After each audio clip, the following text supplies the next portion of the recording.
लोग आ रहे हैं, समर्थन दे रहे हैं, इसे आप किस एंगल से देख रहे हैं?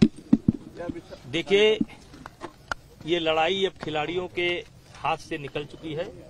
ये पॉलिटिकल पार्टियों का इसमें जो है प्रवेश हो चुका है और जिसके लक्षण मुझे कम से कम पहले दिन से दिखाई पड़ रहे थे और मैं देख रहा था कि ये धरना प्रदर्शन जो हो रहा है ये खिलाड़ियों की स्वयं की आवाज नहीं है, ये आवाज बनाई गई है, सिखाई गई है। कौन से आपको लगता है कौन भड़का रहा है इन लोगों को?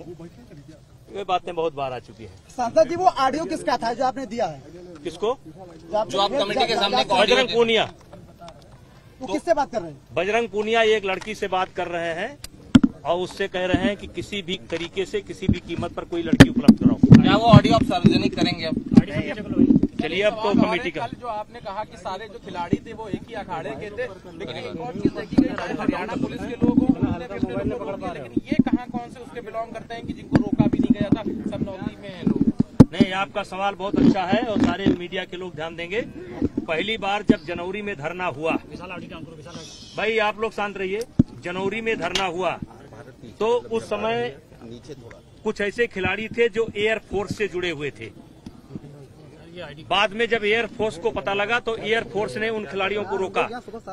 हरियाणा पुलिस से संबंधित जो थे, हरियाणा के सरकार पुलिस ने उनसे पूछा कि आप किसके परमिशन से धरना देने गए थे, लेकिन जो रेलवे के खिलाड़ी हैं, आज तक मेरा मानना है कि उनसे रेलवे बोर्ड ने नहीं पूछा कि आप किसके परमिशन से किसके परमिशन से आप धरने पर बैठे हो। और मैं ये नहीं कहता, ठीक है उनका हक है धरने पर बैठना, लेकिन क्या रेलवे का खिलाड़ी ऐसे धरने पर बैठ सकता है जहां मोदी जी के खिलाफ आपत्तिजनक नारे लगाए जा रहे हों, जहां योगी जी के खिलाफ आपत्तिजनक बातें कही जा रही हों, जहां बीजेपी के खिलाफ आपत्तिजनक बातें कही जा रही हों?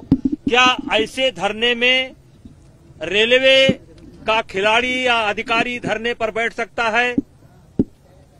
और मैं ये भी कहना चाहता हूं कि 8 जनवरी को जब धरना हुआ था तो जितने अखाड़े शामिल हुए थे वो साई से अडॉप्ट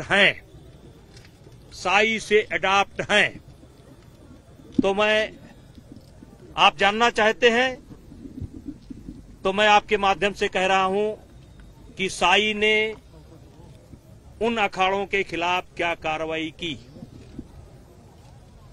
रेलवे ने अपने उन खिलाड़ियों से क्या उन्हें कोई नोटिस दिया या जो भी कानूनी बनता हो जानने की कोशिश की?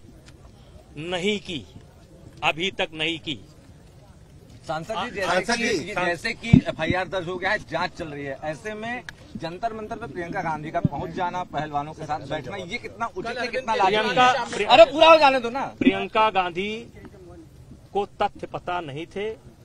दीपेंद्र हुड्डा जो शुरू से इस कहानी के कथाकार हैं, वो बहका करके ले आए और जिस दिन उनको सच्चाई पता चलेगी, जांच की रिपोर्ट आ जाएगी, उन्हें महसूस होगा कि मुझे नहीं जाना चाहिए। सांसद जी, आपने प्रियंका गांधी को चैलेंज दिया है कि किसी भी सीट पर चुनाव, अरे जिस सीट पर लड़ना चाहे, हमारे गोंडा से लड़ जाए, हमारे कैसरगंज से लड़ जाए। एक टेक्निकल सवाल है कि पहले ये आरोप कमेटी और खिलाड़ियों ने लगाया कि उनका एक फिजियो का शोषण हुआ, फिर ये आरोप लगाया गया कि टर्की में साक्षी मलिक और विनेश फोगाट ने कहा उनका यौन शोषण हुआ। फिर जब बात आई कि आप टर्की में नहीं थे, फिर उन्होंने कहा उन्हें समय और स्थान नहीं याद है, फिर उन्होंने कहा कि मंगोलिया में उनका 2016 में जो है यौन शोषण हुआ। फिर बात आई कि वहां भी शायद आपकी मौजूदगी नहीं थी। फिर उन्होंने कहा कि हजारों खिलाड़ियों का यौन शोषण हुआ है, जिस पर कमेटी ने सवाल खड़ा किया कि आप कुछ खिलाड़ियों का नाम लीजिए। उन्होंने खिलाड़ियों का नाम नहीं लिया। क्या देख रहे हैं इसमें आप? देखिए, अच्छा होता, देखिए जब कोई एफआईआर लिखाने जाता है तो अगर 2-4 घंटे एफआईआर लेट हो जाए तो भी जो है अभियुक्त को फायदा मिलता है कि 4 घंटे सोच समझ करके एफआईआर लिखाई गई है। यहां तो 4 महीने से लगातार सोचा जा रहा है कौन सा आरोप लगाया जाए, कहां लगाया जाए, कब लगाया जाए। हमारे केस में तो 4 महीना तैयारी की गई है। ऑडियो है कि कोई लड़की मिल जाए। हम एक ऐसे आदमी हैं कि जो 2 घंटे की बात नहीं, 4 महीना उनको मौका दिया गया कि कोई आ जाए। मैं उसे फेस कर रहा हूँ। अच्छा, उन्होंने कहा कि उनका खुद यौन शोषण हुआ है। विनेश फोगाट ने और साक्षी मलिक ने कहा था जैसे कि यौन शोषण, साक्षी तो खुद क्यों नहीं जा रही हैं? साक्षी और विनेश ने ऑन कैमरा बोल रखा है कि उनके साथ कभी कोई घटना नहीं घटी, और जबकि वो हरासमेंट कमेटी जो बनी थी उसमें जाकर ये जो कमेटी गठित हुई है उसमें जाकर के उन्होंने आरोप लगाया है। तो ये बात उन्होंने कोर्ट के सामने क्यों नहीं किया? किसी को दूसरे को क्यों खड़ा करा रहे हैं? खुद क्यों नहीं जाकर के FIR दर्ज करा रहे हैं? सवाल मेरा नहीं। सांसद जी आपने चैलेंज दिया है, किसको दिया आपने चैलेंज?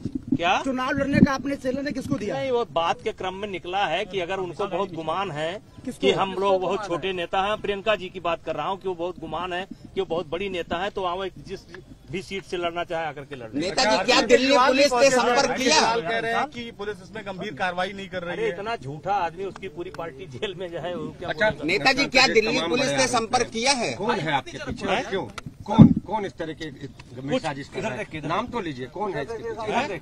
कौन? उद्योगपति हैं कुछ, नाम तो ले लीजिए। अब नाम ले तो जान मरवाए क्या? जो हजारों, अरे क्या बात करते हो, हजारों करोड़ का आदमी है, मरवा देगा। बदमाश घूम रहे हैं 10-10 हजार। बिल्कुल खतरा, जान का खतरा है। जबरदस्ती है, गजब की जबरदस्ती है। जब सबूत है तो पेश करो। ना